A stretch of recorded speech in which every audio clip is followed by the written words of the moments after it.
નમસ્કાર, ન્યૂઝ 18 ગુજરાતીમાં આપનું સ્વાગત છે। આપની સાથે હું છું મિત્તલ। સમાચારો પર નજર કરીએ તો મોટા સમાચાર મહેસાણાના કડીમાં મોટી દુર્ઘટના સર્જાઈ છે। હાલની વાત કરવામાં આવે તો હાથીની અંબાડી ઉપર છત્રીને વીજ વાયર અડ્યું છે। કડીના વિજળમાં શોભાયાત્રા નીકળી હતી અને તે દરમિયાન આ ઘટના બની છે। હાથીની અંબાડી પર લગાવેલ છત્રી વીજ વાયરને અડી હતી। અંબાડી પર બેસેલા કહાવાના મહંત નીચે પટકાયા હતા, જ્યારે સદનસીબે કોઈ ઈજા કે જાનહાનિ થઈ નથી। મોટી દુર્ઘટના બનતા રહી ગઈ છે। કડીના એક્સક્લુસિવ દ્રશ્યો છે કે જ્યાં હાથીની અંબાડીને વીજ વાયર અડ્યો હતો। દ્રશ્યોમાં આપ જોઈ શકો છો તે પ્રમાણે મહારાજ પણ નીચે પડ્યા હતા। દ્રશ્યોમાં આપ જોઈ શકો તે પ્રમાણે દુર્ઘટના જે સર્જાઈ છે, પરંતુ આ મોટી દુર્ઘટના થતા રહી ગઈ છે। કોઈ જાનહાનિ કે નુકસાનીના સમાચાર નથી। એક્સક્લુસિવ દ્રશ્યો આપ જોઈ રહ્યા છો કડીની આ ઘટના કે જ્યાં મહેસાણાના કડીમાં મોટી દુર્ઘટના બનતા રહી ગઈ છે। હાથીની અંબાડી ઉપર છત્રીને વીજ વાયર અડ્યો હતો। કડીથી અમારી સાથે સીધા સંવાદદાતા કેતન જોડાઈ ગયા છે ફોનલાઈન પર। કેતન, વાત કરીએ, મોટી દુર્ઘટના બનતા રહી ગઈ છે। હાથીની અંબાડી પર જે વીજ વાયર અડ્યો હતો, શા કારણે પહેલા તો આવું થયું? ચોક્કસથી મિત્તલ જણાવી દઉં કે હાથીની અંબાડી પર છત્રી વીજ વાયરને અડવાની જે ઘટના હોય છે તે ઘટી છે। કડીના વિડજમાં ગોગા મહારાજની શોભાયાત્રા દરમિયાન આ ઘટના બની હતી। કાવાના ગોગા મહારાજની મૂર્તિને 5 ઓક્ટોબરના રોજ કાશી ગંગા સ્નાન કરવા માટે લઈ જવામાં આવી હતી। તેવા સમયે કાશી વિશ્વનાથમાં મૂર્તિનો અને કાશી વિશ્વનાથ દાદાનો અભિષેક કરવા માટે યજ્ઞ અને ભંડારો કરવામાં આવ્યો હતો। 9 ઓક્ટોબરના રાત્રે બાયપ્લેન ગોગા મહારાજની મૂર્તિને પરત લાવવામાં આવ્યા હતા। 18 થી 10 ઓક્ટોબરે શોભાયાત્રા કાસવા પહોંચી હતી। આ દરમિયાન વિડજ નજીક હાથીની અંબાડી ઉપર લગાવેલ છત્રી વીજ વાયરને અડી ગઈ હતી। સદનસીબે હાલમાં કોઈ જાનહાનિની ઘટના ઘટી નથી। શોભાયાત્રા અને આગળના કાર્યક્રમ હાલમાં રાબેતા મુજબ કરવામાં આવ્યા હતા। જી બિલકુલ કેતન, આભાર સમગ્ર માહિતી બદલ। તો અંબાડી પર લગાવેલ છત્રી વીજ વાયરને અડી હતી અને જેથી નાસભાગ પણ મચી ગયો હતો, પરંતુ સદનસીબે કોઈ જાનહાનિ થઈ નથી।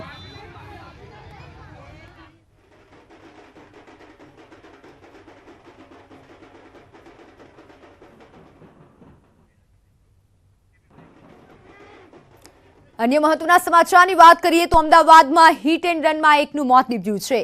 મોટેરામાં હિટ એન્ડ રન સીસીટીવીમાં કેદ થયો છે। આ સમગ્ર બનાવ ડમ્પર ચાલકે બાઇક ચાલકની અડફેટે લીધો। અકસ્માતમાં યુવતીનું મોત નીપજ્યું છે। બાળકની અડફેટે લઈ ડમ્પર ચાલક ફરાર થયો હતો। સ્થળ પરથી ડમ્પર ચાલક ફરાર થયો હતો। મૃતકના પિતા પોલીસ વિભાગમાં ફરજ બજાવે છે। સમગ્ર ઘટનાના સીસીટીવી ફૂટેજ સામે આવ્યા છે। દ્રશ્યોમાં જોઈ શકાય છે તે પ્રમાણે ડમ્પર ચાલક ટક્કર મારી અને ફરાર થઈ ગયો હતો અને આ હિટ એન્ડ રનની ઘટનામાં એકનું મોત નીપજ્યું છે। બેફામ ડમ્પર ચાલકે બાઇકને ટક્કર મારી હતી।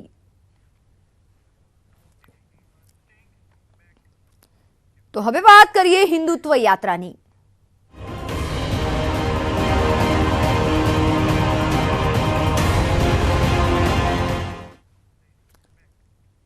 તો વાત કરવામાં આવે 2017માં ભાજપની ઉત્તર ગુજરાતમાં સ્થિતિની જો વાત કરીએ, હાલ ભાજપની ગૌરવ યાત્રા નીકળી રહી છે અને તે દરમિયાન જો વાત કરીએ मित्रों, आज अभी रूपाला जी ने और हमारे यशस्वी मुख्यमंत्री सम्माननीय भूपेंद्र भाई ने आपके सामने गौरव यात्रा के बारे में चर्चा की है।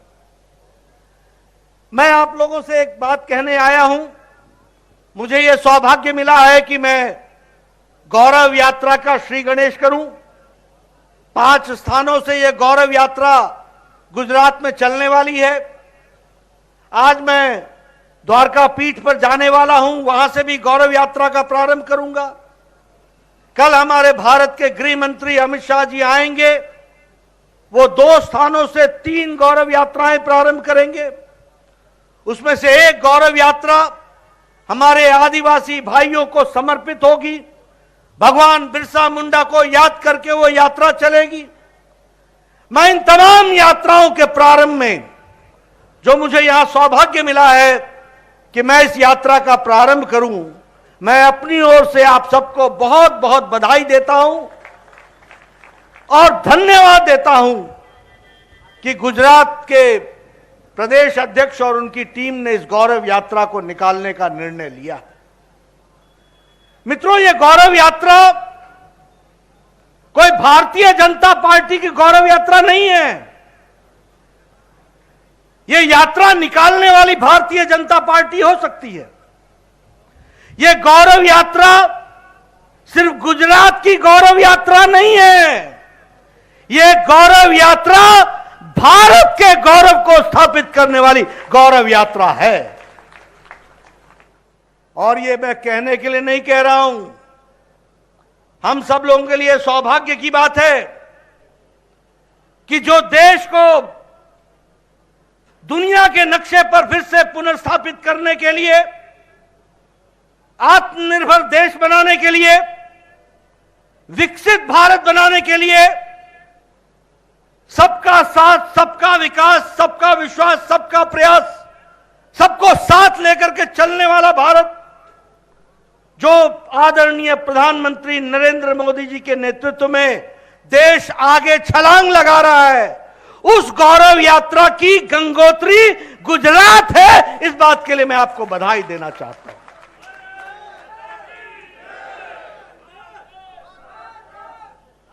उसकी गंगोत्री है तो गुजरात है। गुजरात ने बहुत संत दिए। गुजरात धार्मिक भूमि रही है। गुजरात ने बहुत से सामाजिक सुधारक दिए।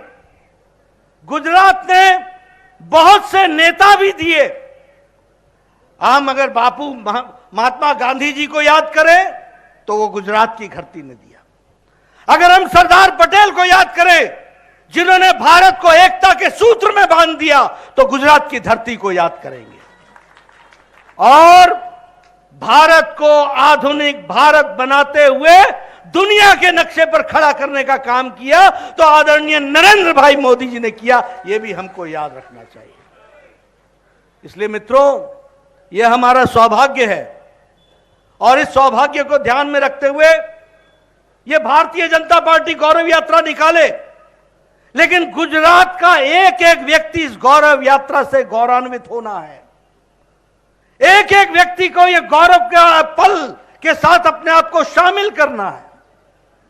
और फिर मैं कहने के लिए नहीं कह रहा हूं मित्रों, राजनेता किस तरीके से प्रदेश और देश की तस्वीर बदलता है, इसका हमने जीता जागता प्रमाण देखा है।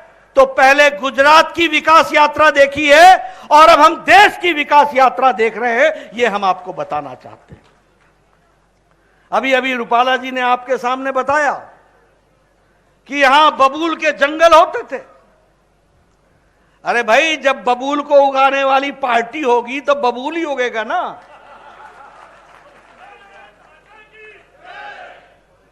रोपे पेड़ बबूल का, आम कहां से होए। ये बबूल को लगाने वाले ही लोग तो थे। ये कांग्रेस पार्टी ने क्या किया सालों साल? भाई को भाई से लड़ाया, इलाके को इलाके से लड़ाया। जहां पानी चाहिए था वहां पानी नहीं दिया। जो विकास की यात्रा चलानी थी उसमें अटकाया, भटकाया, लटकाया। अब यह दीगर बात है कि खुद भी अटके हुए हैं, लटके हुए हैं और भटके हुए हैं। अब कांग्रेस पार्टी खुद अटक गई, खुद लटक गई, खुद भटक गई। लेकिन आदरणीय रूपाला जी ने जो सही है, एक तरफ ममता जी ने नैनो को ना कह दी और एक तरफ हमारे मोदी जी ने कहा वेलकम टू गुजरात, गुजरात में आपका स्वागत है। यह गुजरात की धरती ने विकास के नए आयाम स्थापित किए। मुझे याद है जब नए नए मुख्यमंत्री बने थे आदरणीय मोदी जी, उनको मैं हिमाचल में स्वागत के लिए ले जा रहा थे। उस समय मोदी जी ने वहां उस दिग्विजय सिंह जो मध्य प्रदेश के मुख्यमंत्री थे उनको बुलाया था और उसी दिन सवेरे 8 बजे नर्मदा के पानी पर बातचीत करने की शुरुआत कर दी थी। यह मैं आपके सामने इसलिए बता रहा हूं कि शुरू से उनकी तड़प थी कि हमारा गुजरात, जो कभी सरदार पटेल ने सोचा था कि हम इसको हरा भरा करेंगे, 2 साल नहीं बीते, 5 साल नहीं बीते, 3-3 दशक बीत गए, सुध नहीं ली। उसको रास्ता दिखाने का काम किया तो आदरणीय नरेंद्र भाई मोदी हमारे उस समय के मुख्यमंत्री और आज के प्रधानमंत्री जी ने किया। मित्रों, विकास की मैं बहुत सी कहानियां आपके सामने रख सकता हूं, लेकिन मैं आप लोगों को बताना चाहता हूं कि आप और हम बड़े खुशनसीब हैं कि आज नरेंद्र भाई मोदी हमारे देश के प्रधानमंत्री हैं। आज कोरोना की लड़ाई जिस तरीके से इस शताब्दी की सबसे बड़ी लड़ाई थी, आप अमेरिका की तस्वीर उठा के देखिए, आज भी आधे लोग आपको मास्क लगा के फिरते हुए दिखेंगे। आप यूरोप की तस्वीर उठा के देखिए, अभी भी आपको वहां पर लोग मास्क लगाए हुए दिखेंगे। आप अमेरिका की तस्वीर उठाइए, जो बाइडेन भी पहले मास्क उतारता है तब माइक पर बोलना शुरू करता है, लेकिन यहां आप लोग बड़े नजदीक नजदीक बैठे हैं और किसी के भी मुंह पर मास्क नहीं है। यह इसलिए हुआ है कि प्रधानमंत्री मोदी जी ने 217 crore double dose with booster हमारे को सुरक्षा कवच दिया है, तो 130 करोड़ की जनता उसमें से निकल करके आई है। वैक्सीन की बात करें, मैं बार बार इस बात को बोलता हूं, इस देश में 25 साल लग गए ट्यूबरक्लोसिस की दवा पहुंचने में, इस देश में 28 साल लग गए स्मॉल पॉक्स की दवा को पहुंचने में, इस देश में लगभग 25 से 30 साल लग गए पोलियो की दवा को पहुंचने में, इस देश में 100 साल लग गए जापानी बुखार की दवा को पहुंचने में। लेकिन मोदी जी ने इस देश में 9 महीने के अंदर 2 वैक्सीन बना करके दी और आप सबको सुरक्षित करने का काम किया। मित्रों, यह सरकार प्रोएक्टिव सरकार है, प्रो रिस्पॉन्सिबल सरकार है, प्रो रिस्पॉन्सिव सरकार है, लोगों के दुख दर्द को समझने वाली सरकार है। अभी आप देखिए, यूक्रेन में युद्ध हुआ, कोई देश था जिसने इस युद्ध को रुकवा करके अपने लोगों को लाने का प्रयास किया? कोई देश था? किसी देश ने भी इसकी कोशिश की? लेकिन हां, मैं गौरव के साथ कह सकता हूं कि जब यूक्रेन में युद्ध चल रहा था तो हमारे प्रधानमंत्री जी ने एक ही स्वर में पुतिन से बात की, दूसरे फोन से उन्होंने जेलेंस्की से बात की और युद्ध को रुकाया और 22,000 बच्चों को एक सप्ताह के अंदर वापस सुरक्षित घर पहुंचाया, जिसमें से 2,000 बच्चे गुजरात के भी थे। आज गौरव यात्रा इस बात के लिए निकलनी चाहिए कि हमारा प्रधानमंत्री ऐसा है जो देश को सुरक्षित रखता है। और उसी तरीके से जब मैं 22,000 बच्चों की बात कर रहा हूं तो मैं यह भी बताना चाहता हूं कि युद्ध को जब रुकवाया था तो दूसरे देश के बच्चे भी भारत का झंडा लेकर के वो भी तर गए थे, वो भी हमको याद रखना चाहिए। मित्रों, आज विकास की एक नई कहानी लिखी जा रही है। एक समय था यूपीए की सरकार में जब नेशनल हाईवे दिन भर में 12 किलोमीटर बनते थे, आज दिन भर में 37 किलोमीटर नेशनल हाईवे बन रहा है। एक समय था जब रेलवे लाइन एक साल के अंदर 375 किलोमीटर बनती थी, आज 1458 किलोमीटर रेलवे लाइन बन रही है, रेलवे की लाइन लग रही है। विकास के नए आयाम लिखे जा रहे हैं, हर दृष्टि से इस काम को आगे बढ़ाने का काम पकड़ा है। और मैं ये भी कहना चाहूंगा, जिस बात के बारे में चर्चा रूपाला जी ने की है, ये नैनो यूरिया, अगर गुजरात का कोई बच्चा इसका पेटेंट लेता है तो इसको भी गुजरात की धरती में प्रारंभ करके एक किसान की दृष्टि से यूरिया जगत में एक क्रांति लाने वाला काम चल रहा है, इसको भी हमको समझना चाहिए। और प्रधानमंत्री मोदी जी खुद इस बात की चिंता कर रहे हैं कि किस तरीके से इसको खड़ा किया जाए। एक समय में 27,000 करोड़ रुपए एग्रीकल्चर का बजट था, आज 1,24,000 करोड़ रुपए एग्रीकल्चर का बजट है। किसानों की दृष्टि से देखा जाए, आप बताइए, किसान सम्मान निधि आपको मिल रही है कि नहीं मिल रही है? किसान सम्मान निधि मिल रही है कि नहीं मिल रही है? मित्रों, एक समय में एक प्रधानमंत्री कहता था कि मैं 1 रुपया भेजता हूं तो 50 पैसे पता नहीं किस हाथ में चिपक जाते हैं। 85 पैसा, 85 पैसा कहां चिपक जाता है। आज मोदी जी ने 11 करोड़ किसान को शिमला के रिज मैदान से एक बटन दबा करके पूरे 11 करोड़ किसानों को 15 सेकंड के अंदर उनके खाते में 2-2 हजार रुपए पहुंचा दिए। ये बदलता भारत है, ये बदलती भारत की तस्वीर है। आप बताइए, जल जीवन मिशन में पानी आ रहा है कि नहीं आ रहा है? इंदिरा आवास योजना में लोगों को मकान पक्के मिल रहे हैं कि नहीं मिल रहे हैं? मित्रों, एक समय था, एक अनार 100 बीमार, एक पंचायत में एक घर मिलता था। आज 3 करोड़ 86 लाख आवास प्रधानमंत्री आवास योजना के तहत दिए गए हैं। आप बताइए, यहां एम्स राजकोट को मिला कि नहीं मिला? All India institute of medical sciences आया कि नहीं आया? वो क्यों आया? क्योंकि आपने गुजरात का गौरव बढ़ाया, मोदी जी को दिल्ली बैठाया और मोदी जी ने दिल्ली से all India institute of medical sciences आपको यहां तक पहुंचाया। यह भी हमको समझना होगा। इसलिए मित्रों, और एक ही all India institute of medical sciences नहीं पहुंचाया है, 22 मेडिकल कॉलेज पहुंचाए हैं, all India institute of medical sciences पहुंचाए हैं। आपके यहां 9 मेडिकल कॉलेज होते थे, 9 मेडिकल कॉलेज, आज 30 मेडिकल कॉलेज हैं, 30 मेडिकल कॉलेज। आपके यहां एमबीबीएस की सीट 1000 होती थी, आज आपके यहां 6000 साल में डॉक्टर निकलते हैं, 6000। यह है बदलता गुजरात, यह है बदलती तस्वीर, जिसको हमको समझना होगा। अभी अभी हमारे प्रधानमंत्री जी यहां 3 दिन पहले महसाना में आए थे। उन्होंने पहला सोलर 24 घंटे चलने वाला गांव, उसका भी श्री गणेश किया। यह भी आपको ध्यान में आया होगा। यह सिर्फ सोलर का गांव नहीं है, यह महसाना को देश की और दुनिया की तस्वीर में अपने आप को स्थापित करने वाला है। मित्रों, मैं आपके सामने गुजरात के विकास की एक लंबी कहानी रख सकता हूं। मैं देश के विकास की एक लंबी कहानी रख सकता हूं। कहां कहां क्या क्या काम नहीं हुआ है। आप बताइए, पिछले 21 साल में गुजरात की तस्वीर बदल गई कि नहीं बदल गई? आज गुजरात नंबर 1 कई मामलों में खड़ा है। और अगर मैं कहूं कि उसको आगे बढ़ाने में आदरणीय मोदी जी ने जो नीतियों को आगे बढ़ाया है, उसके कारण हुआ है, तो यह अतिशयोक्ति नहीं होगी। स्टार्टअप में गुजरात आगे, सोलर में गुजरात आगे, ईज ऑफ डूइंग बिजनेस में गुजरात आगे, पावर एनर्जी में गुजरात आगे, सरप्लस पावर रखने में गुजरात आगे, शिक्षा के दृष्टि से गुजरात आगे, एजुकेशन और हेल्थ के दृष्टि से गुजरात आगे है।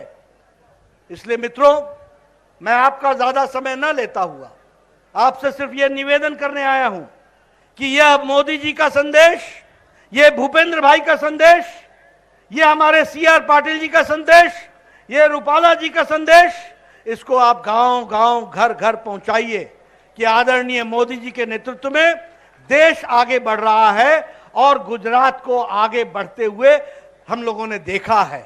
इसलिए यह गौरव यात्रा भारतीय जनता पार्टी की नहीं है, यह गौरव यात्रा गुजरात की है। यह गुजरात से भारत की गौरव यात्रा की कहानी है।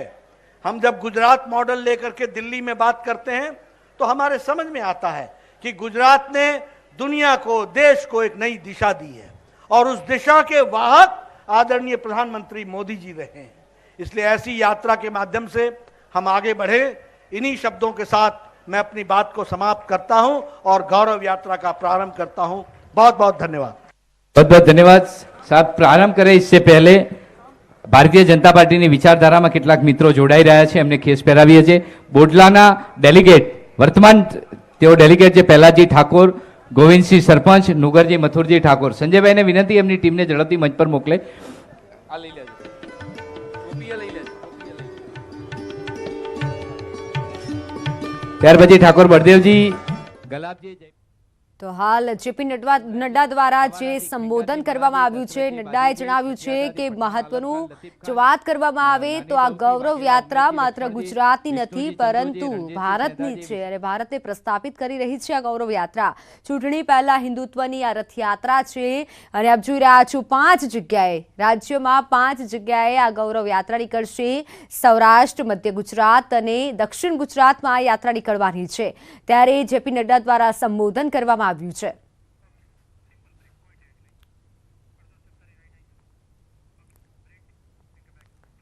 તો હાલ સમાચારમાં સમય થયો છે વિરામનો.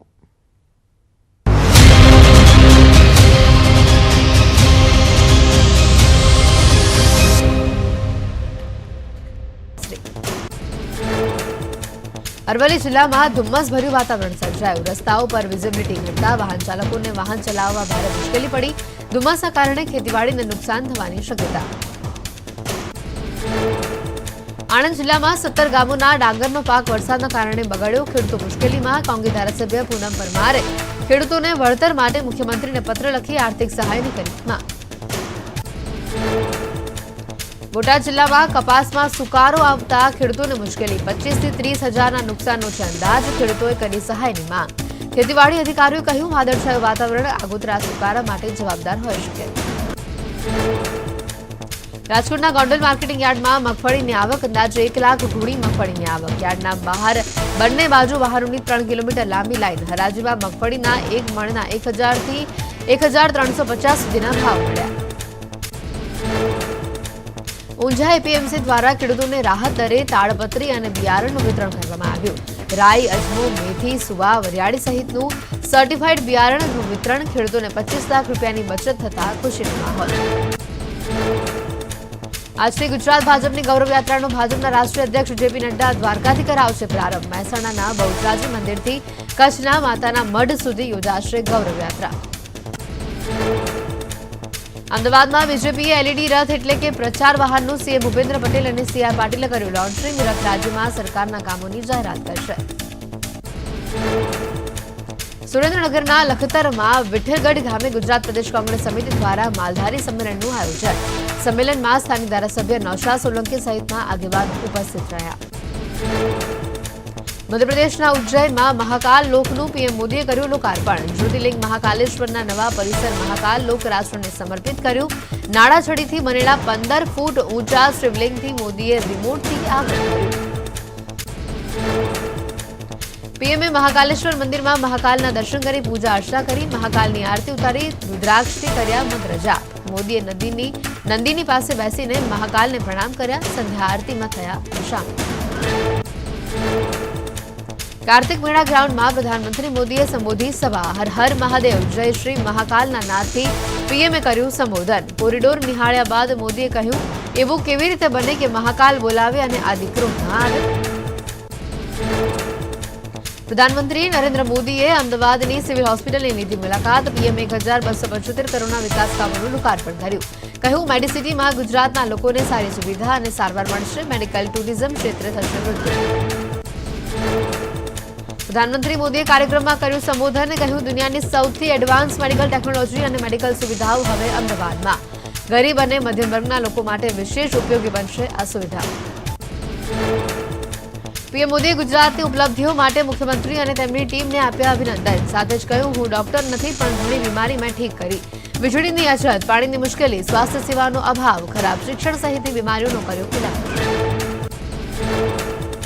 અમદાવાદથી પીએમ મોદીનો કોંગ્રેસ પર પ્રહાર. કહ્યું કે 25 વર્ષ પહેલા વીજળી, પાણી, આરોગ્ય અને વોટ બેંકની બીમારી હતી. ભ્રષ્ટાચાર પર કાતર મારી મેં સર્જરી કરી. અમદાવાદ સિવિલમાં કિડની હોસ્પિટલના લોકાર્પણ કાર્યક્રમમાં મુખ્યમંત્રી ભૂપેન્દ્ર પટેલે આપ્યું નિવેદન. કહ્યું ગુજરાતની જનતાની આરોગ્ય સુખાકારી માટે 1275 કરોડના વિકાસ કાર્યો. મેડિસિટીનું આધુનિક સ્વરૂપ. પ્રધાનમંત્રીને આભારી. 1164 કરોડના વિકાસ કાર્યોનો 131 જિલ્લાને લાભ મળવાની સીએમએ કરી વાત. કહ્યું વર્લ્ડ બેંક ગુજરાતને ₹28 કરોડની લોન અને ટેકનિકલ સહાય આપશે. રાજ્યના આરોગ્ય માળખાને શુદ્ધ કરવાની નરેન્દ્રભાઈ મોદીએ કરી શરૂઆત. પીએમ મોદીએ રાજકોટના જામકંડોરણામાં ભવ્ય રોડ શો યોજ્યો. સીએમ ભૂપેન્દ્ર પટેલ સાથે પીએમએ ચાલીને લોકો સાથે હાથ મિલાવી અભિવાદન ઝીલ્યું.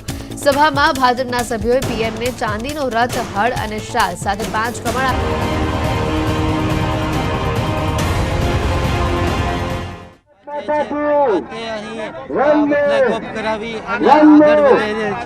આપણે ભાજપ રાષ્ટ્રીય અધ્યક્ષ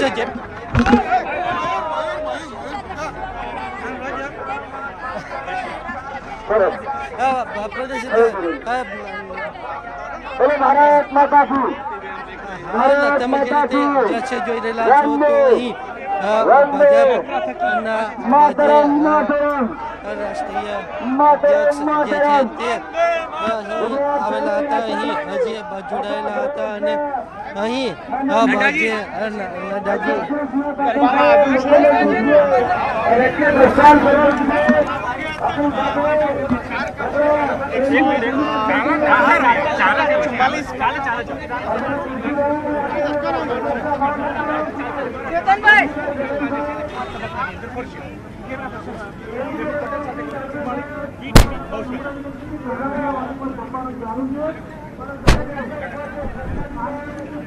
ગૌરવ યાત્રાનું પ્રસ્થાન કરવામાં આવ્યું છે. જેપી નડ્ડાના અધ્યક્ષસ્થાને આ ગૌરવ યાત્રા જે નીકળી રહી છે તેનું પ્રસ્થાન કરવામાં આવી રહ્યું છે. સાથે જ સીએમ પણ ઉપસ્થિત છે, સીએમ ભૂપેન્દ્ર પટેલ પણ ઉપસ્થિત છે અને CR પાટીલ પણ ઉપસ્થિત છે.